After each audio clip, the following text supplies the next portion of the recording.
So mayong hapon maghimo mi og buko pandan kay nami man ikaon good. So kaysa mo palit mi sa gawas, maghimo na lang mi para matablaw pa kag kinaon, dayon limpyo pa kabalo kag giun sa pagluto. So ana ra mga kailong, imikos-mikos lang nato na mga kailong. Tanga na mag cheese. So ang gibutang na nako diri is kani Nestle cream, duha buok, tapos ibap, tas karon ana na siya Nestle cheese, then karon magbutang na ko condense. So ana na mga kailong, okay, magapalit sa gawas kay gusto na mo kami ang naghimo dahil daghan pa imo mga matablaw pa pagkaon dito gagmay ra kaayo. Hindi ka matablaw.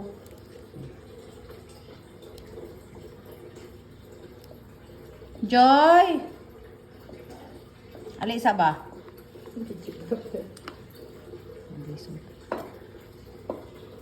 Joy! Gaya pa mas meri Joy.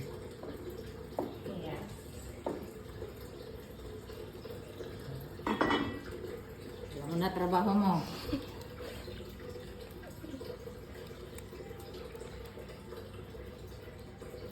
Busin mo yan para Hindi magreklamo yung maka-edit ang mga kaon.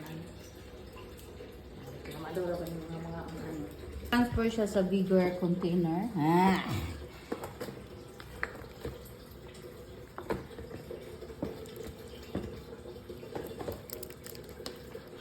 Ayun, sana yung mix. Dahil, ano na yung mix-mix.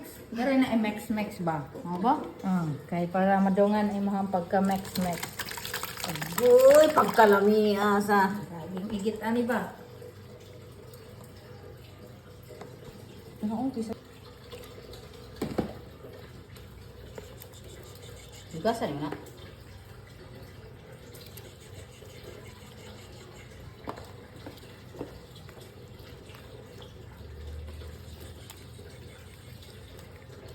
Dahil nilang kayo na ito, daghanon kay condense kay para dili po tama diabetes ani.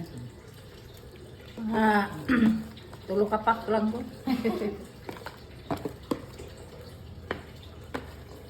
So ana lang guys, so imo ra nang ihalo dayon ibutang na rin nato sa fridge after 1 hour pwede na nato kanon. Pwede na magkalibangan ato kinaon ani mga kailong. So enjoy watching. Sana mabusog kayo kahit manood lang kayo. Bye-bye.